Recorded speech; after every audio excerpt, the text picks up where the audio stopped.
So today I have a beautiful poem of Kamla Das. Kamla Das, a well-known Indian poetess, and she comes in the category of confessional poet.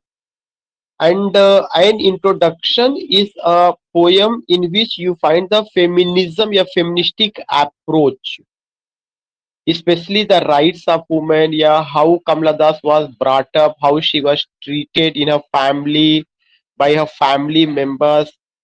Yeah, you can also find ki what was the role of father, what was the role of brother and husband, या जो mail oriented society है उसको लेकर के उन्होंने बात किया है, इन सारी चीजों को लेकर के। तो यू फाइंड हियर कि एक से लेकर पेज नंबर 26 तक है, but I will discuss some important point and I will try my best to conclude this lecture, yeah, this poem or this lecture, yeah, lecture related with this poem today. And it's a very significant poem in so many examinations, even in LT, and you find that in PGT and even in UGC NET. In so many examinations, questions have been asked from this poem.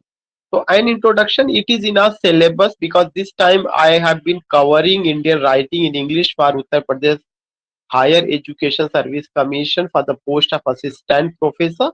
And now we have today I have to talk with you on Kamla Das, an introduction. So it's a very important poem, and you find it here. What you hear it all time now down with the patriarchy. तो एक point आपको जो समझना है वो क्या है, patriarchy. Already I told you कि in this poem you find कि Kamla Das just about her identity. What the identity she has, उसकी क्या identity है, उस और उसका अपना क्या expectations है, you find these things. So you hear it all the time now down with the patriarchy.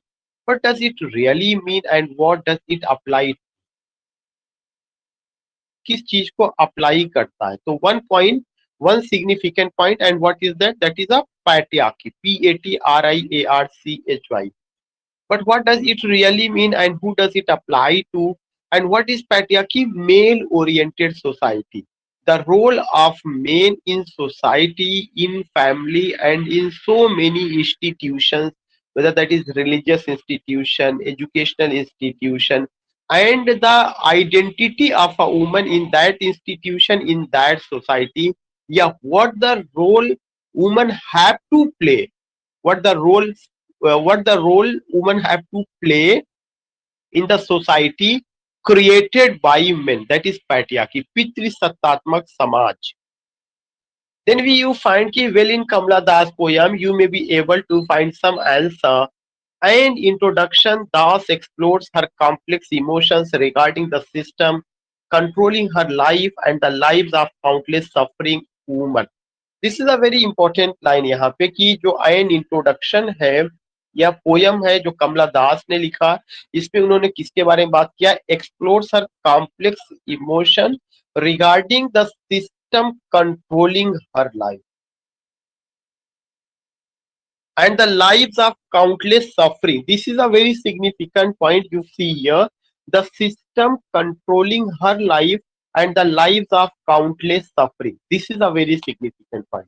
कि यहाँ पे उन्होंने बताया कि जो पैट्रियार्की है, पैट्रियार्की एक सिस्टम है और उस सिस्टम में औरतों को जीना पड़ता है और यह सिस्टम परिवार से शुरू होता है और समाज के जितने भी इंस्टीट्यूशंस हैं वहां पर देखने को मिलता है। इस सिस्टम का जो मुखिया होगा वो एक पुरुष होगा, वही जो है डिसीजन मेकर होगा, वही बताएगा कि औरत को क्या रोल प्ले करना है या क्या रोल उसका है या उसको कैसे अपनी जिंदगी गुजारनी है।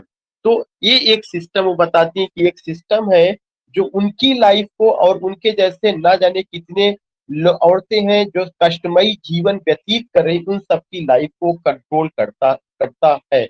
The system controlling her life and the lives of countless suffering women. She also has the experience to back up her assertion about freedom.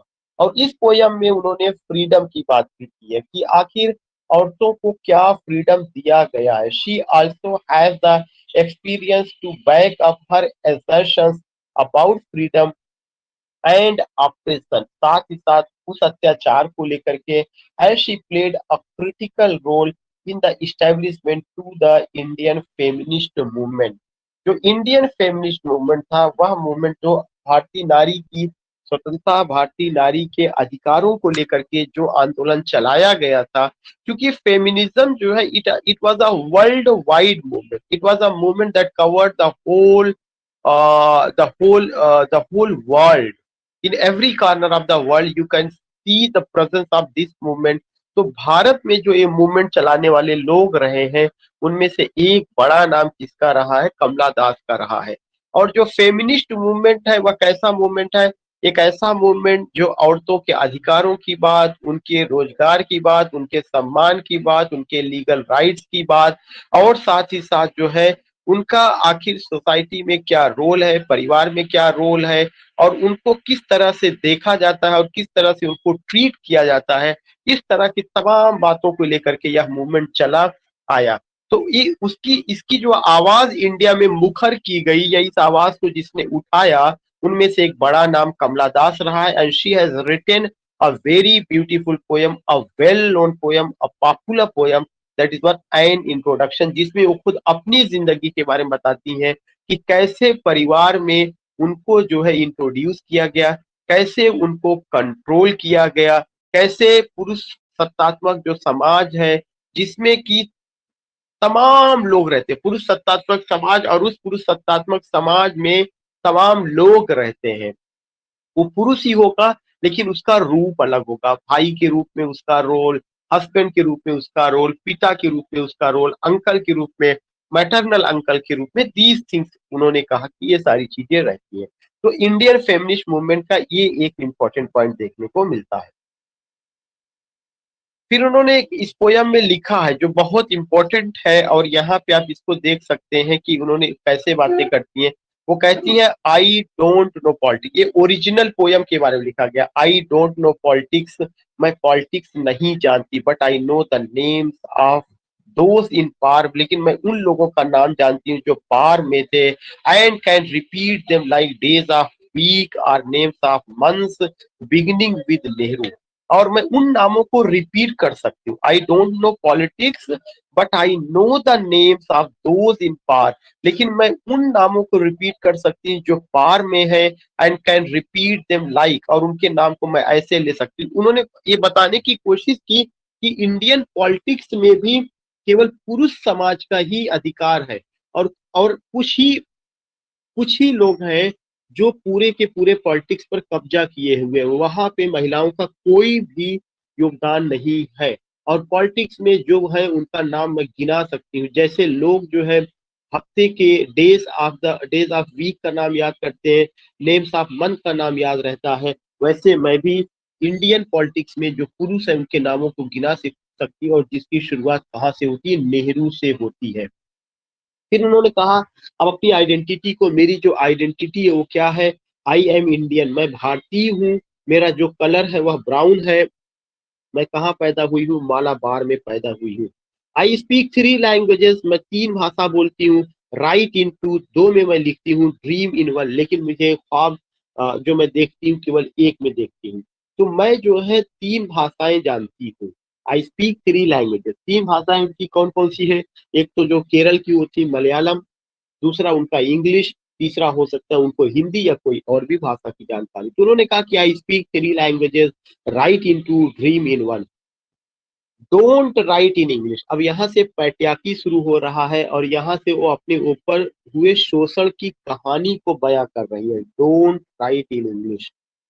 जो पुरुष सत्तात्मक समाज है, जब उन्होंने इंग्लिश में लिखना शुरू किया तो जो और राइटर थे, और राइटरों में जो पुरुष राइटर थे, उन्होंने डायरेक्ट उनको मना किया और क्या कहा कि डोंट राइट इन इंग्लिश, अंग्रेजी में मत लिखो। दे से ये दे जो है कोई स्ट्रेंज नहीं है, कोई अजनबी क्रिएचर नहीं है। They are who, they are the poets, they are writers, they are the, you can say, male poets, they are the male writers, they are the men, they are the you can say कि such poets who believed in patriarchy, और उन्होंने जो है क्या किया कि सबसे पहले इनके ऊपर एक लगाम लगानी शुरू की कि आपको इंग्लिश में नहीं लिखना है। English is not your mother tongue, English आपकी मदर टंग नहीं है। Why not leave me alone, फिर वो क्वेश्चन करती है कि आखिर आप लोग मुझे अकेला क्यों नहीं छोड़ देते, मेरे ऊपर बंदिशें क्यों लगाते हैं। Why not leave me alone, मैं मुझे अकेला क्यों नहीं छोड़ देते हैं। क्रिटिक्स, फ्रेंड्स, विजिटिंग कजिन्स जो मेरे मिलने जुलने वाले लोग हैं। So you see here what you see here कि she ask a question to her own relatives and say कि why do you not me leave alone, आप मुझे अकेला क्यों नहीं छोड़ देते हैं। Critics, friends, visiting cousins, every one of you, आप में से जितने लोग हैं, why not let me speak in any language, आप मुझको उस लैंग्वेज में क्यों नहीं बोलने देना चाहते जिसमें मैं स्वेच्छा से बोलना चाहती हूँ। Why not let me speak in any language, आप मुझे उस लैंग्वेज में क्यों नहीं बोलने देना चाहते जिसमें मैं स्वेच्छा से बोलती हूँ। I like the language I speak, सबसे बड़ी चीज I like. Why not let me speak in any language, why not leave me alone. I like, मेरी लाइकिंग कहाँ पर है, मेरी चॉइस कहाँ पर है, मेरी अपनी आइडेंटिटी कहाँ पर है, मेरी अपने इमोशंस को तरजीह क्यों नहीं दी जा रही है, मेरे अपनी फीलिंग्स को तरजीह क्यों नहीं दी जा रही है। यह उनका एक बहुत ही बेसिक क्वेश्चन है। और इस बेसिक क्वेश्चन में उन्होंने ये उठाया, why do you force me, why do you force me, why do you not leave me alone, आप मुझे अकेला क्यों नहीं छोड़ देते हैं। Why do you force me to write in this language, why do you force me to speak this language, इस तरह की बंदिशें मेरे ऊपर क्यों लगाई जा रही है। और वो क्वेश्चन करती है कि why do you not allow me to speak in a language which I like, the language I speak becomes mine, जिस लैंग्वेज को द लैंग्वेज आई स्पीक, इस लैंग्वेज को मैं बोलती हूँ, यह मेरी है। It's distortions, its queernesses, all mine mine alone, बहुत इम्फेसाइज होकर के बात कर रही है कि जिस लैंग्वेज में मैं बोलती हूँ ये मेरी लैंग्वेज है। चाहे वह डिस्टॉर्शन हो, डिस्टॉर्शन मतलब वह टूटी फूटी हो, चाहे उसके अल्फाज बहुत दुरुस्त ना हो, जो भी मैं वर्ड यूज करती हूँ उसके शब्द बहुत अच्छे ना हो। मतलब उन्होंने इंग्लिश की बात की, if I speak in English, it's English, ये मेरी खुद की अपनी लैंग्वेज है। चाहे वह डिस्टॉर्शन हो, चाहे उसमें क्वेयरनेसेस हो, या मतलब कुछ नई चीजें आपको देखने को मिल रही है। उन्होंने कहा ऑल माइन माइन एलोन, ये अपने राइट के लिए इम्फेसाइज देकर के बात करिए, ये मेरी ही भाषा है, ये कहीं विदेश से नहीं आई हुई है या किसी, क्योंकि भाषा जो है कि कोई भी भाषा भाषा जो है बियॉन्ड टाइम और प्लेस होती है। और भाषा को लेकर के ये कि ये भाषा इसकी है, ये भाषा, भाषा को you can't add language with any community, कभी भी भाषा को लैंग्वेज को कभी किसी कम्युनिटी से नहीं जोड़ा जा सकता। ये नहीं कहा जा सकता कि उर्दू मुस्लिम की भाषा है, अंग्रेजी क्रिश्चियंस की भाषा है, या हिंदी जो है हमारे हिंदुस्तानियों की भाषा है। भाषा सबकी है, because in that language they express their thought, और जिसको जिस भाषा में आसानी हो अपने थॉट को रखने के लिए उसी में उसको रखना चाहिए। इसीलिए न्यू एजुकेशन पॉलिसी में यू फाइंड दैट कि ये कहा जा रहा है कि जो चिल्ड्रन है they must be given what they must be given knowledge in their own language, they must learn in their mother tongue, उनको अपनी मदर टंग में सीखना है। तो उन्होंने कहा जो मैं भाषा बोलती हूँ ये हाफ इंग्लिश है, हाफ इंडियन है, फनी परहैप्स, क्योंकि उस समय वो जब भाषा बोल रही थी तो इंग्लिश और मलयालम या हिंदी का मिला जुला as we people speak, as I am delivering lecture, तो जैसे मैं जो हूँ डिलीवर जो लेक्चर आपको कर रहा हूँ, it's what type of language. No one can say that it's a pure Hindi, it's a pure English, but it's a bilingual. And you feel, I think you are in position to understand in better way, when I use to express my thought related to this poem, uh, when I become bilingual, या when I use this language, तब ये चीज होती है। तो becomes mine, its distortions, its fairnesses, all mine, mine alone. It is half English, half Indian, funny perhaps, but it is honest. यह एक ईमानदार भाषा है. It is as human as I am human. यह वैसी ही human है जैसा कि मैं human हूँ. It is as human as I am human. Don't you see? It voices my joys, my longings, my hopes, and it is useful to me as carving. कह रहे कि ये मेरी अपनी भाषा है and I feel easy I feel that I'm in comfort zone when I express my thought, when I share my knowledge with anyone using this language. So it is as human as I am human. Don't you see? It voices my joys, my longings, my hopes, and it is useful to me as carving. Easy to cross. करें कि इसी में ही जो कुछ भी है, ये जो है इसी लैंग्वेज में मैं कार्विंग करती हूँ. Easy to crows or roaring to the lions. ऐसा नहीं है कि यह जो भाषा है उसमें मैं क्रोइंग कर रही हूँ या रोरिंग कर रही हूँ. Crowing and roaring, these are the two sounds of one sound is related to a bird, crow, and the second sound is the sound of the king of forest, lion. तो वो कह रहे हैं इस भाषा में मैं काइंग करूं, क्रोइंग करूं, रोरिंग करूं, ये मेरी भाषा है. और ये कोई स्ट्रेंज की भाषा नहीं कि मैं कौवे की भाषा नहीं बोल रही हूँ, मैं शेर की तरह से दहाड़ नहीं रही हूँ, या लोगों को समझ में नहीं आ रहा है. इसीलिए उन्होंने कहा इट इज ह्यूमन स्पीच. यह मानव की भाषा है. The speech of the mind, यह हमारे जो है विचार की भाषा है. That is here and there, जो हर जगह है. A mind that sees and hears, और यह भाषा ऐसी है जिसमें विचारों को एक्सप्रेस किया जाता है, जिससे हम देखते हैं एंड सुनते हैं. इज अवेयर और एंड इज अवेयर, और हम सब उससे वाकिफ है. नॉट द डीफ, ये जो भाषा है बहरी नहीं है. ब्लाइंड स्पीच, और यह जो भाषा है अंधी भी नहीं. Not the deaf blind speech, ना तो यह बहरी है और ना ही यह अंधी है. It is as human as I am human. Don't you see? I have done this. Not the deaf, I have done this. फिर उन्होंने कहा कि not the deep blind speech of trees in storms of monsoon, clouds of rain, are the incoherent mutterings of the blazing funeral fire. I was a child and later they told me I grew. अभी तक उन्होंने लेकर के बताया कि भाषा को लेकर के बताया कि भाषा की को लेकर के कैसे उनके ऊपर रूल किया गया, बंदिशें लगाई गई कि इस भाषा में बोलो, इस भाषा में लिखो, इस भाषा में पढ़ो. तब उन्होंने कहा नहीं, भाषा की कोई अपनी बाउंड्री लाइन नहीं होती. Language is beyond time and place, and any language is for everyone, और हर भाषा हर आदमी के लिए है.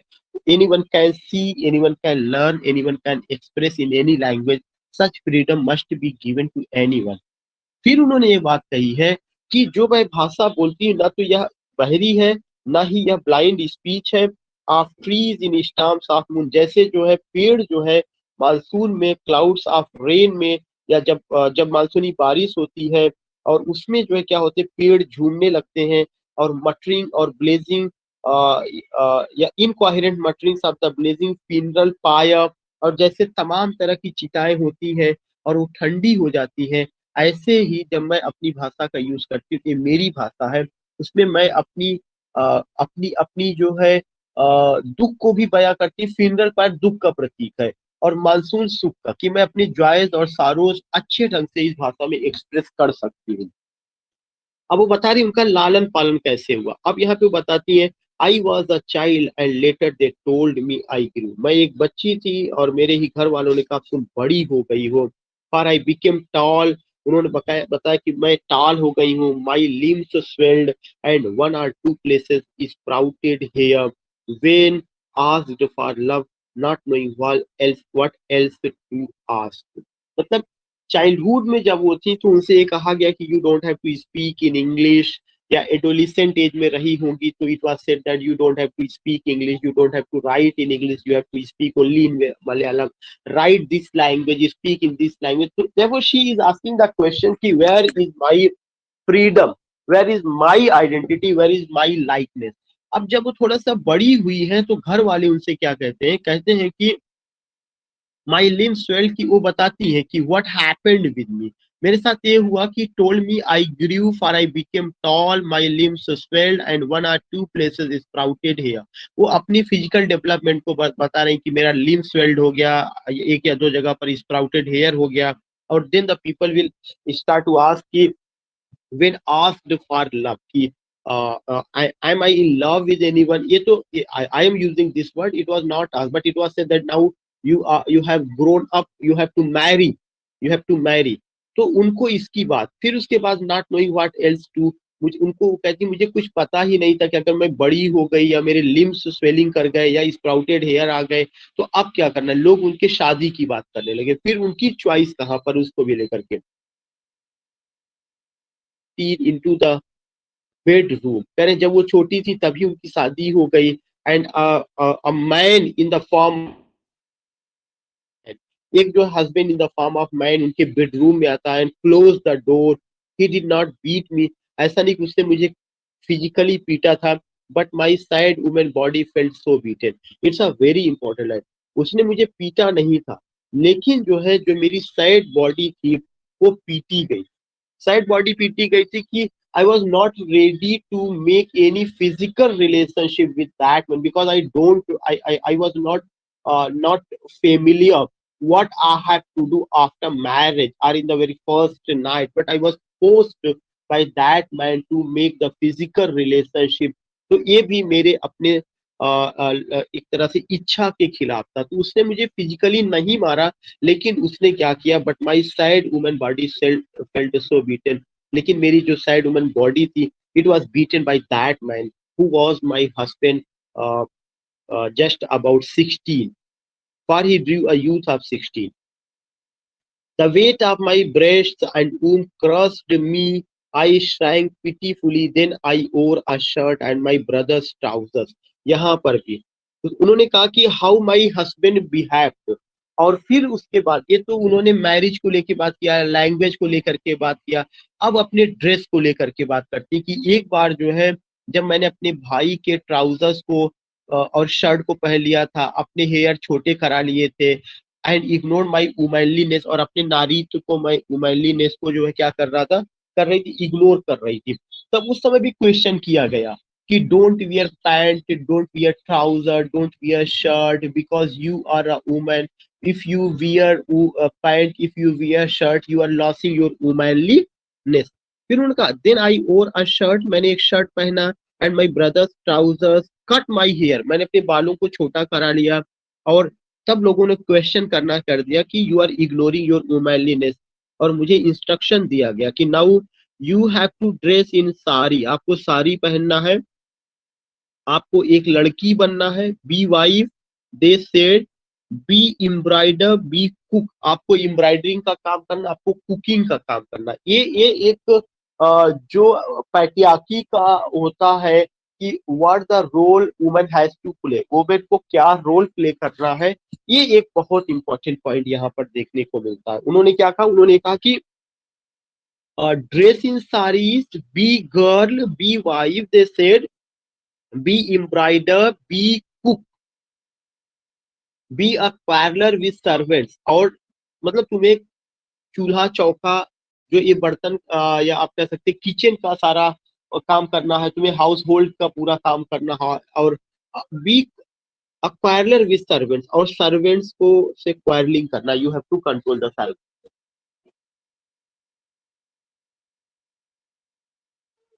वो बिलोंग क्राइड द कैटेगराइजर, कह रहे कि और फिर एक कैटेगरी डिसाइड की गई। कौन सा कैटेगरी डिसाइड की गई कि ये वर्क तुम्हें करना और ये नहीं करना है।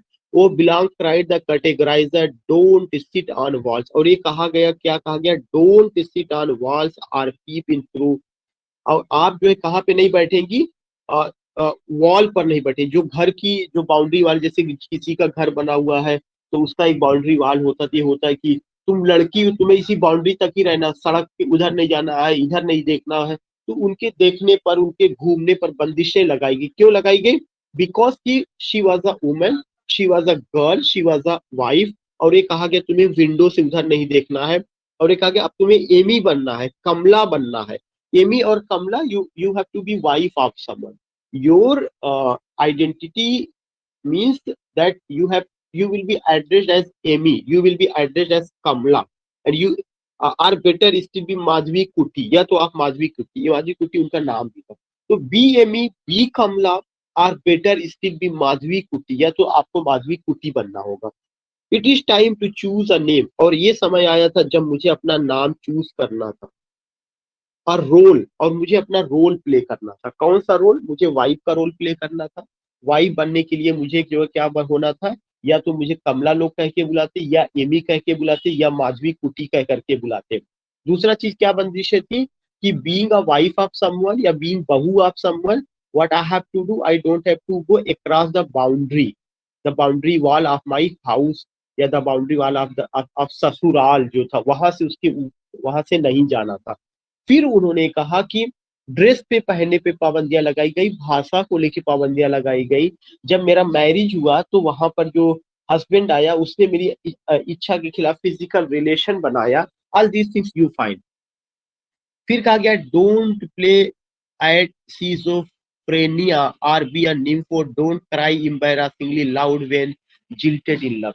ये एक बहुत इंपॉर्टेंट, और तमाम तरह की चीजें की गई कि तुम कितनी भी कष्ट में हो, लेकिन तुम्हें जो है क्या करना, अपने जो है दुख को किसी से शेयर नहीं करना है। डोंट प्ले, डायरेक्ट कोई नहीं कहता, सिचुएशन ऐसा क्रिएट कर देता है कि don't play at schizophrenia or be a nympho, don't cry embarrassingly loud when jilted in love, I met a man loved him. करे मेरे भी जीवन में एक आदमी आया था, मैंने भी उसको लव किया था। Call him not by a name, और ये कहा गया कि उसको अपने नाम से ना पुकारो। क्यों? क्योंकि पति परमेश्वर होता है। And don't call, don't take the name. अब तो थोड़ा थोड़ा चेंज हो रहा। He is every man who wants a woman, वह वैसे ही था जो ये, वह और आदमियों की तरह जैसा ही था जिसको एक अदद औरत की जरूरत थी। Just as I am every woman who seeks love, कह रहे हैं कि ही इज एवरी मैन, वह और भी आदमियों जैसा था। And he needs a woman just as I am every woman who seeks love. Just as a woman seeks love, in the same way a man also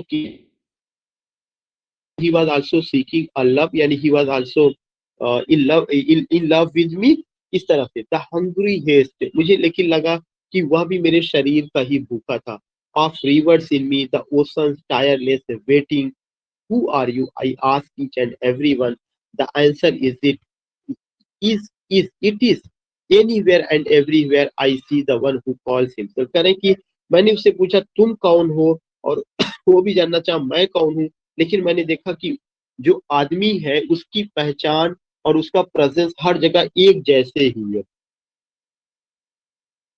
I anywhere and everywhere I see the one who calls himself in this world is tightly packed like the sword in his teeth। और मुझे लगता है कि हर आदमी जो है कैसा है, वह पैक्ड है, जैसे किसी जो है स्वॉर्ड को, तलवार को जो है शीत में, म्यान में रख दी जाए पैक करके, वैसे ही आदमी जो भी है वो सब वैसे ही होते हैं।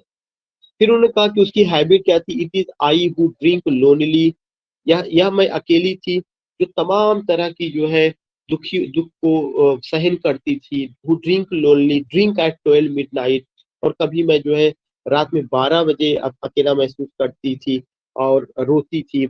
लेकिन वह आदमी जो है क्या करता था, होटल में जाता था, स्ट्रेंज टाउन्स में, in hotels of strange towns, it is I who laugh. वो कुछ भी करता था, वो रात में 12 बजे होटल में जाए, वहां से आए, और जब भी वो घर पे आए आई हैव टू वेट, और जब भी वो आए तो I have to give him I smile. हमें अपने चेहरे पर किसी भी तरह का शिकन नहीं लाना था, कि शिकवा शिकायत मेरे अपने रुखसार पे नहीं होना चाहिए था। So the you find it is I who drink only, drinks at 12 midnight in hotels of strange towns. It is I who love, it is who make love। यानी कि मुझे हर समय हर सिचुएशन में हंसना था।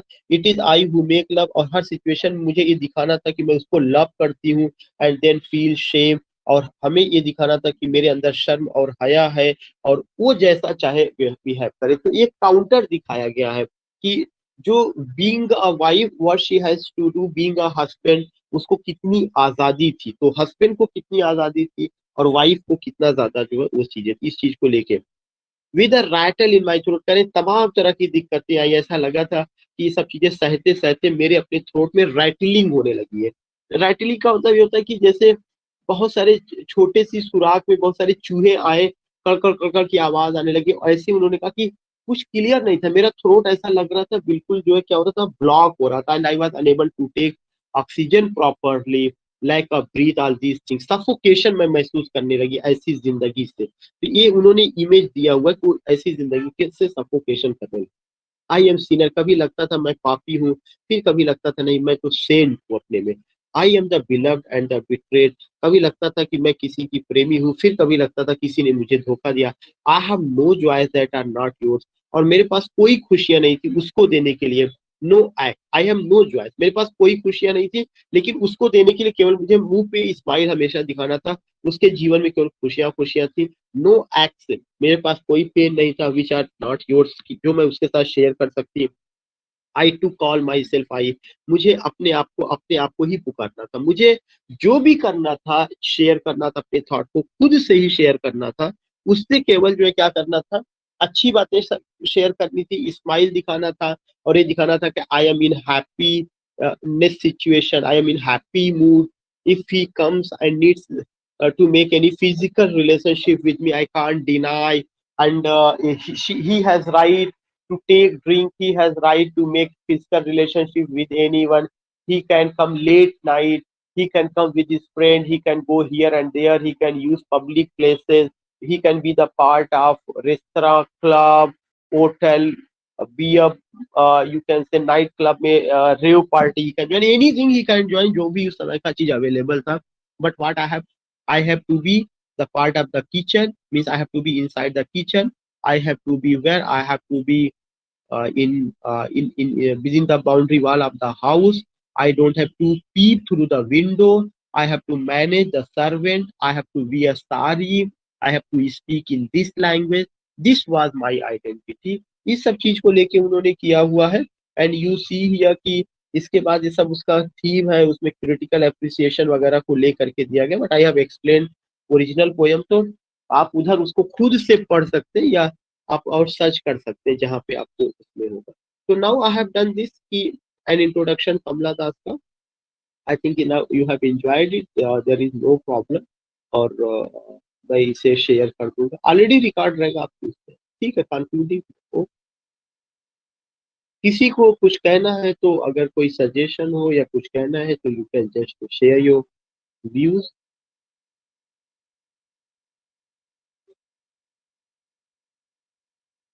ठीक।